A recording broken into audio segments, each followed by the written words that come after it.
हम आज जो है क्रशर और खनन पट्टा के बहुत पुराने और वरिष्ठ श्री बृजभान अग्रवाल जी हैं।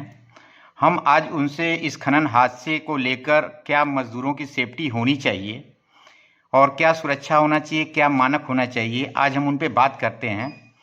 सर, ये खदान में जो मजदूर कार्य करते हैं उनके लिए क्या क्या सुविधा होनी चाहिए? खदान में प्रवेश करने से पहले सबसे प्रथम तो वहाँ खदान मैनेजर, खदान प्रबंधक का होना आवश्यक है।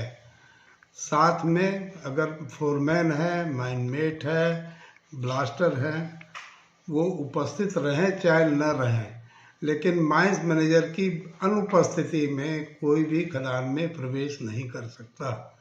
जो हादसा हुआ है, कंप्रेसर और श्रमिक किस हैसियत से उस खदान में प्रवेश किए थे, किसके कहने पे प्रवेश किए थे, ये जांच का विषय है।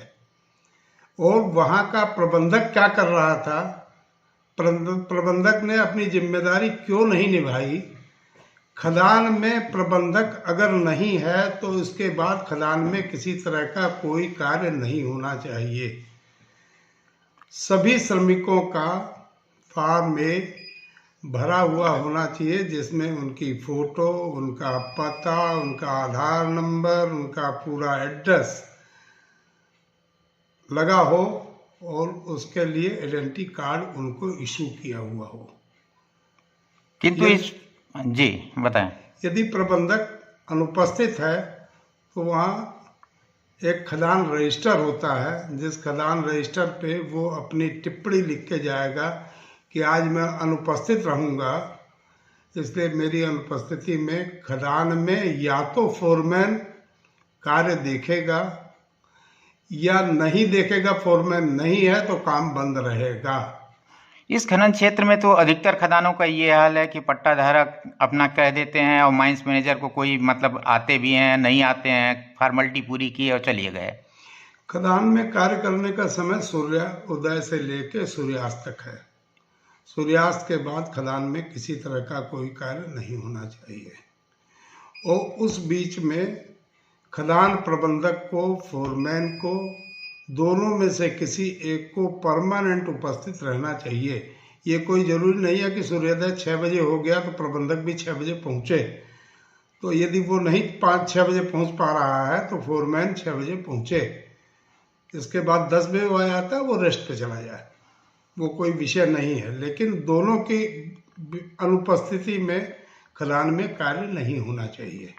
ये क्या आपको लग रहा है कि ये जो आज वर्तमान स्थिति है कि खनन क्षेत्र में जो है अधिकतर खदानों का डीप होना और जो है माइंस एक्ट के नियमों का पालन न करके संचालित हो रहा है, इस पे क्या मतलब कहना चाहते हैं आप, जिससे हादसा कम हो?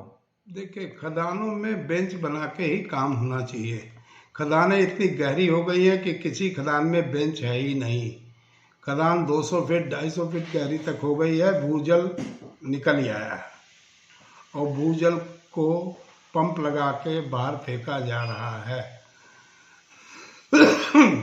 इसके लिए मैं जलवायु परिवर्तन मंत्रालय के निर्देश पर एक एक्सपेरिमेंट भी कर रहा हूँ, जो हिंडाल्को इंडस्ट्रीज लिमिटेड के माध्यम से हो रहा है। उससे ये पता लगेगा कि भूजल का लेवल, मान लीजिए अभी एक खदान में राख पाट दी गई है बगल में जी, बिना किसी ट्रीटमेंट के जी। उस राख के कारण भूजल में कोई परिवर्तन तो नहीं हुआ। ये सब अनुभव करने और जानकारी करने की बात है। नहीं, ये तो बहुत बड़ा मतलब जो है कदम भूजल को रोकने के लिए उठाया जा रहा है, किंतु जितनी बड़ी परियोजना आपके द्वारा मतलब किया जा रहा है कार्य, और हिंडाल्को द्वारा जो है इस पे प्रयास किया जा रहा है, लेकिन वहीं बगल में ब्लास्टिंग भी हैवी होती है, जिससे कि इस परियोजना पे भी असर पड़ रहा है और साथ में गहरी खदानें होते जा रही हैं और मानक के विपरीत मतलब जो है विस्फोटकों का प्रयोग किया जा रहा है। ऐसा क्यों? उसके कारण मैं खुद ही परेशान हूँ, अगल बगल में जो ब्लास्टिंग हो रही हैं, क्योंकि मैंने उसमें जितने क्रैक्स थे उन क्रैकों को ग्राउटिंग करके बंद कर दिया था। पानी की सिपेज चारों तरफ से बंद हो गई थी 5 मीटर मट्टी भी नीचे डाल दी गई, इसके बाद भी पानी की सीपेज बहुत तेज़ी से हो रही है। उसका कारण है ब्लास्टिंग के कारण फिर से उसमें पत्थर में दरार होना। अभी हम एक केमिकल मंगवाया हमने 100 टन, अभी मिट्टी में मिक्स करके उस केमिकल को लगाएंगे पानी की सीपेज को बंद करने के लिए।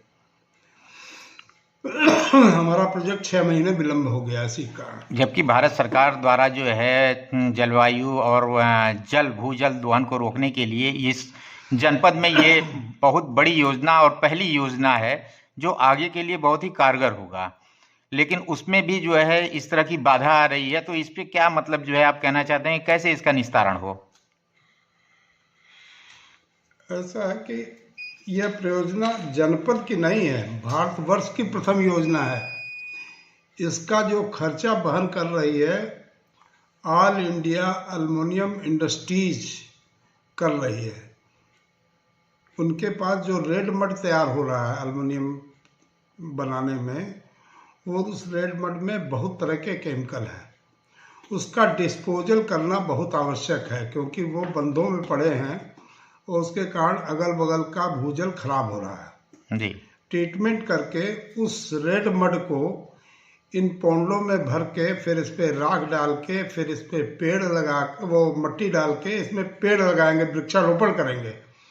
और आपने देखा होगा बाहर एक कुआं बन रहा है जी। एक कुआं पहले इस्टेब्लिश हो चुका है, दूसरा कुआं चूँकि नीचे हम परतें बिछाएंगे 2-3 तरह की, उन परतों के कारण वहाँ डैमेज हो जाएंगी परत, इसलिए यहाँ से प्रीकास्ट करके ले जा रहे हैं इसको ढोके। वहाँ जब तैयार हो जाएगा तो वहाँ इस्टेब्लिश करेंगे इसको। श्रमिकों के लिए EPF, ESIC, helmet, safety shoes, jacket, safety belt, इन सब की अत्यंत आवश्यकता है। बिना इसके कोई भी श्रमिक खदान में प्रवेश न करे। ओके।